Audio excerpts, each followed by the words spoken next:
জুলাইয়ের সেই রক্তাক্ত দিনগুলোর পেরিয়ে গেছে ২ বছর, কিন্তু অনেকের জীবন যেন এখনও আটকে আছে সেই গুলির শব্দ, সেই আতঙ্ক আর অনিশ্চয়তায়। কেউ হারিয়েছেন চোখের আলো, কেউ হারিয়েছেন স্বাভাবিক জীবনে ফেরার সম্ভাবনা। রাষ্ট্রের প্রতিশ্রুতি আর বাস্তবতার ফারাকের মধ্যেই প্রতিদিন নতুন করে লড়াই করছেন তারা। প্রশ্ন রয়েছে পুনর্বাসন এবং চিকিৎসা নিয়েও। হাবিবুর রহমান অভির প্রতিবেদন। ২৪-এর উত্তাল গণঅভ্যুত্থানকে দমাতে এভাবেই নির্বিচারে গুলি চালায় আইন শৃঙ্খলা রক্ষাকারী বাহিনীর সদস্যরা। ১৪০০ শহীদ আর হাজার হাজার আহতদের ক্ষতচিহ্ন এঁকে দিয়ে পালিয়ে যান শেখ হাসিনা। রক্তস্নাত জুলাইয়ের অকুতোভয় এক যোদ্ধার নাম মোজাম্মেল হক। আমার এই একটি চোখ পুরোপুরি নষ্ট, ড্যামেজ সম্পূর্ণ, আর একটি চোখ দিয়ে আংশিক দেখতে পারি। যে একটা মানুষ সামনে আছে বোঝা যায়, কিন্তু মানুষটাকে সেটা চিন্তা আমার দ্বারা অক্ষম। ঘাতকের বুলেট দৃষ্টিতে অস্পষ্টতা আনলেও বুকের গভীরে জুলাইটা এখনও স্পষ্ট, যার ক্ষত বয়ে বেড়াচ্ছেন এই তরুণ।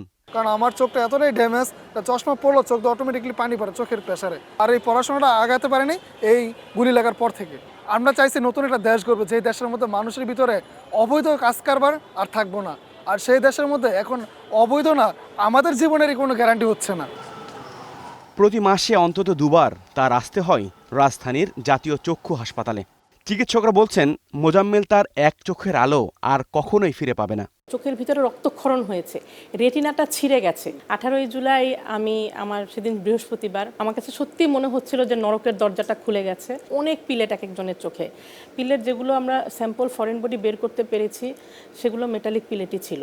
মোজাম্মেলের মতো এরকম দৃষ্টিশক্তি হারিয়েছেন ৪৪৩ জন, আর সব মিলিয়ে ক্ষত বয়ে বেড়ানো মানুষের সংখ্যা ১৫,০০০-এর বেশি।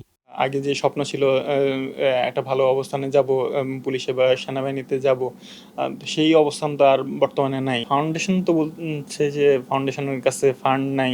ঠিক এখান থেকেই শুরু হয়েছিল রক্তে ভেজা জুলাই গণ অভ্যুত্থানের। যারা তপ্ত বুলেটের সামনে বুক চিতিয়ে দেশকে করেছিলেন ফ্যাসিবাদ মুক্ত, তাদের প্রত্যাশা কতটুকু পূরণ হয়েছে, কি বা দিতে পেরেছে আজকের বাংলাদেশ? জুলাই যোদ্ধারা এখন ৩টে ক্যাটাগরিতে মাসিক ভাতা পান। তবে নামকা ওয়াস্তে পাওয়া এই অর্থ কতটা কাজে লাগে তাদের? জুলাই ফাউন্ডেশনের প্রধান নির্বাহীর অভিযোগ, আহত জুলাই যোদ্ধারা মাথা উঁচু করে দাঁড়াক, এটা এখন অনেকেই চায় না। অনেকে এখনও যদি ফলো আপ ট্রিটমেন্টের জন্য হসপিটালে যান, তাদেরকে বলা হয় এখানে না ওইখানে যান। একটা রেজিস্ট্যান্স আছে, রেজিস্ট্যান্স হচ্ছে জুলাইয়ের এগেনস্টে একটা শক্তি, যে দেশ বদলে দিয়েছে, এটা যারা চায়নি তারা এটাকে ভেঙে এটা নিশ্চিহ্ন করে দিয়ে তারপরে এই আমার জুলাই যোদ্ধাদেরকে সন্ত্রাসী ট্যাগ দিয়ে হারিয়ে ফেললেই তারা জিতে যায়। জুলাইয়ের অকুতোভয় জীবনগুলো তাহলে কোথায় জানাবে জীবনের আর্জি? মায়ের হাতের লাঠি হবার কথা ছিল, অথচ মায়ের হাতটায় যেন মোজাম্মেলের পথ চলার বন্দোবস্ত। দুশ্চিন্তা তাই জাপটে ধরে আছে মাকে। আমার মেয়েটাও লেখাপড়া করতো, আমার মেয়েটার লেখাপড়া খরচটাও আমার ছেলেই চালাইছে। আজকে আমার মেয়েটার লেখাপড়া খরচটাও চালাইতে আমার কষ্ট।